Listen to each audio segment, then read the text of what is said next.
Hello everyone, I'm Sharpedo43 once again, bringing you all round 2 of the tournament, the OU tournament that Joedor hosted. And speaking of Joedor, guess who's our second round opponent? It's gonna be Joedor himself, obviously.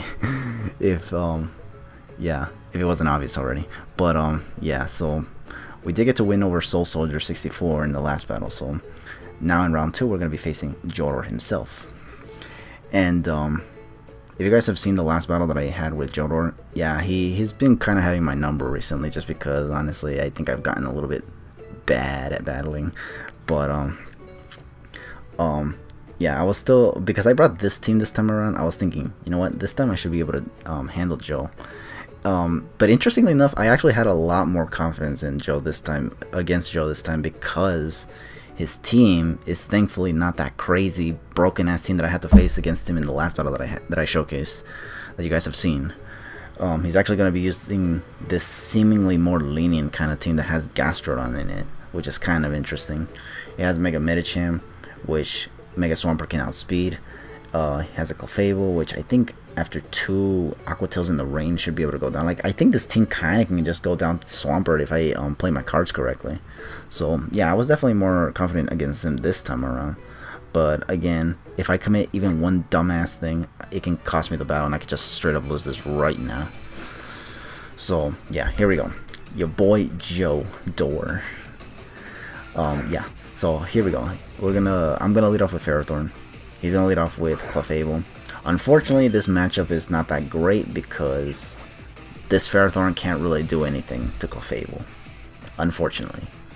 So what I'm going to do right here is go straight for the Stealth Rocks, because I definitely think he's going to go for the Stealth Rocks himself. I mean, not every... I don't think it's as common on Clefables, but seeing how he led with it kind of gave me the impression that maybe it was a freaking Stealth Rocky one. Worst case scenario would have been that he carried Flamethrower on this Clefable, but doesn't, so, or doesn't seem to, because he only went for Wish and Stealth Rock. So yeah, and this third move is Moonblast, so I don't think it's really doing much. So yeah, I think within these moves I went for Knockout just to knock out the leftovers after getting my rocks up. And then here I tried to go for Leech Seed, because unbeknownst to me at the time, Magikarp doesn't really affect the freaking or isn't affected, like Clefable isn't affected by Leech Seed thanks to the Magikarp ability. I thought that only applied to status conditions. I didn't think it applied to Leech Seed as well. Oh, and as well as hazards. I didn't think that Leech Seed would apply as a hazard either, so yeah. So that was kind of weird. So here I decided to go for a Power Whip just to see what else it wants to do. I think he went for like another Wish right there, as I decide to just keep going for Power Whips. But here I think he switches into Tornadus after going for Wish, because after taking these Stealth Rocks damage, it's just gonna recover the HP that it gets from the Rocks damage with Wish, as you can see right there. So I go for Leech Seed, like I said, I think, and just to get some HP back, because you know, HP is really good, and not to mention it can chip down anything that isn't Clefable. Honestly, I think I could have PP stalled this Clefable if anything. Maybe that's why he switched out, in all honesty, because if it doesn't have Flamethrower, this thing can't really do anything to my Ferrothorn, the Clefable that is. So yeah, here I go for Knockout just to see if it had any item. It did not show any item, so therefore it probably means it's a Z move, which is scary, because honestly I kind of don't have a switch into the potential Flying EMZ on this Tornadus. So I go for another Knockout just to chip the thing down, and he does not go for it, thankfully. He goes back into Clefable for some reason, and this is going to give me the opportunity of just sending Kartana and hopefully scare it away with a Smart Strike. He's gonna go for Wish, but unfortunately for me, I actually don't carry Smart Strike on this Kartana, and I'm just gonna go for Leaf Blade, kind of hoping he'd switch out, but he does not switch out, and this Leaf Blade unfortunately does not do all that much to this Clefable. It's crazy how even Kartana, a 181 base attack Pokemon, is still not able to do that much damage to a flipping Clefable. This is how annoying these Clefables are. It's just a testament to how annoying Clefable has been. Anyone remember my Pokemon Omega Ruby and Alpha Sapphire battles where I always had to deal with Clefables? They were just always so annoying because they just never freaking went down. It's crazy. And here, even against Kartanas, this thing is still able to take hits. It's crazy. So now he's going to switch out into Landorus-T to get the Intimidate off, because that's kind of what Landorus do against powerhouses like Kartana. Is just get the Intimidate off so that then they can switch out into something else. and I have to worry about not being able to KO things because of the attack reduction. So yeah, obviously he's gonna go into Heat Ran. Well, not obviously, but he goes into Heat Ran, and I'm obviously gonna switch out because I do not want to stay in with a weakened Kartana thanks to that flippin' Intimidate. But yeah, so I'm gonna go into Pelipper.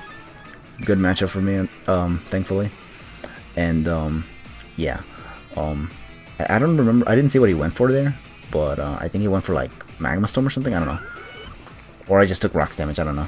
But yeah, here I just go for U-turn because I did not think he'd want to stay in on a Scald, so he's going to go into Gastrodon. I thankfully did not go for Scald because he went into Gastrodon, which if I remember correctly carries Storm Drain, which would raise the special attack if I attack it with a water move. So yeah, here I'm going to go into Tapu Lele now. And I think here's where I decided to try to go for the Psychic, I think. It has to be Psychic because not a whole lot on this team takes Psychic very well, I believe. Except this Heat Ran, of course, because yeah, Heat Ran is a little bit of a check to the Tapu Lele if I don't carry Focus Blast, or if I'm Choice and he predicts me to go for a resisted hit, such a Psychic. I am Specs though, so even though it typically resists it better than what it usually does, or better than what it's shown here, it's still going to be able to take it well enough. It's still going to do quite an amount of damage, but it's just not going to be enough to KO it. And what this guy's going to do now is actually take advantage of going for the Magma Storm here to trap my Tapu Lele. It doesn't do much, thankfully, because of the rain, but I think what's doing more damage right here, right now to this Tapu Lele, more than the damage from the Magma Storm itself, is the freaking turns of Magma that happen every freaking turn, at the end of every turn. That it does a lot more than a toxic damage or a poison status damage would do. Well, I don't know if that made any sense to anybody, but you know what I mean. You know how when you're poisoned, you lose like 12.5 HP or something like that? This Magma Storm damage is actually doing me a lot more, it seems, but I could be wrong. Maybe I'm just looking poorly or something. But yeah, so this Heat Ran, what he does is just go for Protects so that I get chipped down by this freaking Magma. As you can see, I think he got like 2 Protects right there, and this Magma is just chipping me down. And for him, it's getting him all of his freaking recovery back, which gives him a chance to survive another Psychic, especially now that the Psychic Terrain is gone. And that was another annoying thing about that Protecting, was that it stalled out my Psychic Terrain turns. So now I wasn't certain if the Psychic, even though it was still Spec, would be able to take out the Heat Ran.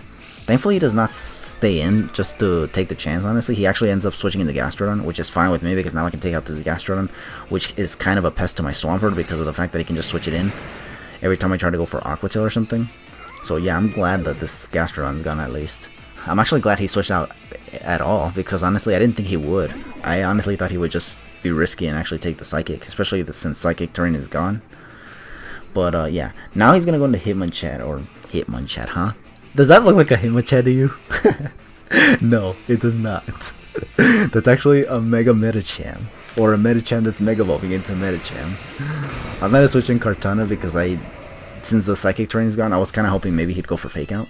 He does go for Fake Out, which is good because my Kartana resists that, and now I can just hit it really hard with a Leaf Blade.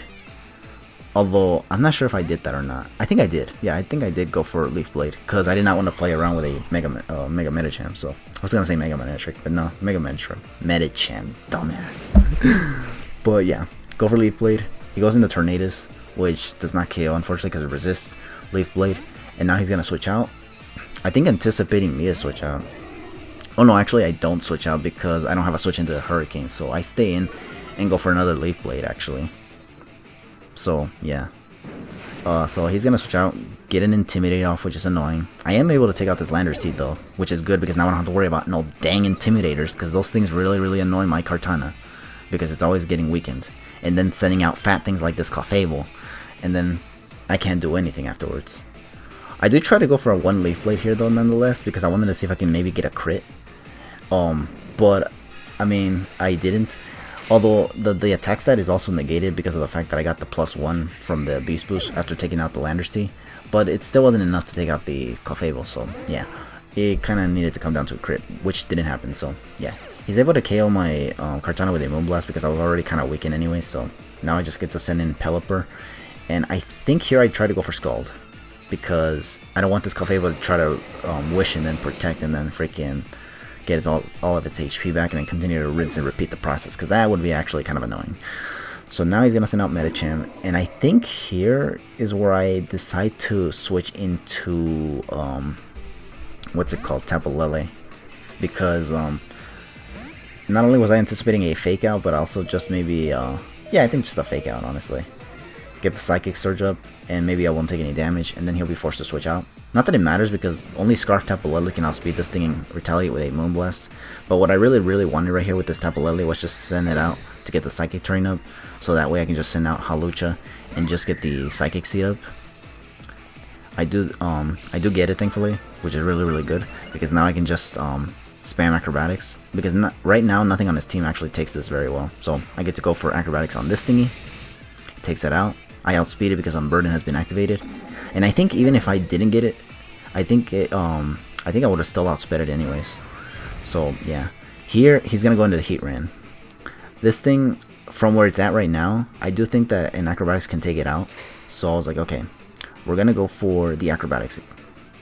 He does go for Protect, which allows him to get more Leftovers recovery and actually reduce my chances of being able to take it out with Acrobatics. So what I'm going to do here now is just go for the High Jump Kick, because I do not want to risk this thing surviving and then protecting again, because that would be really annoying. So yeah, even though I think I had the match won, had I just went for the... Oh no, not really, because this Tornadus was going to be an issue if I didn't... if the rain were to be gone or something, because of the freaking protecting from that Heat Ran. So, and this would have been able to take out my Swampert because he still had the Z move intact. So yeah, but thankfully I didn't let him get it out. So that's gonna be the whole game, and we're gonna be able to win over Joedor 4-0 as well, which is really good. So we're doing well so far with this team. Obviously it's a very try-hardness kind of a team, but I mean, it's a tournament, so of course I'm gonna try to bring whatever try-hardness I can find, basically. So yeah, but nonetheless, good game to Joedor. I think here, yeah, from here I get to move on to round 3, which, yeah, you guys have to stay tuned and wait till that comes. So yeah, but once again, thank you all for watching this battle, and I'll catch you guys for the other battle. But for now, just take it easy, because right now I'm hungry. So yeah, I'll catch you later.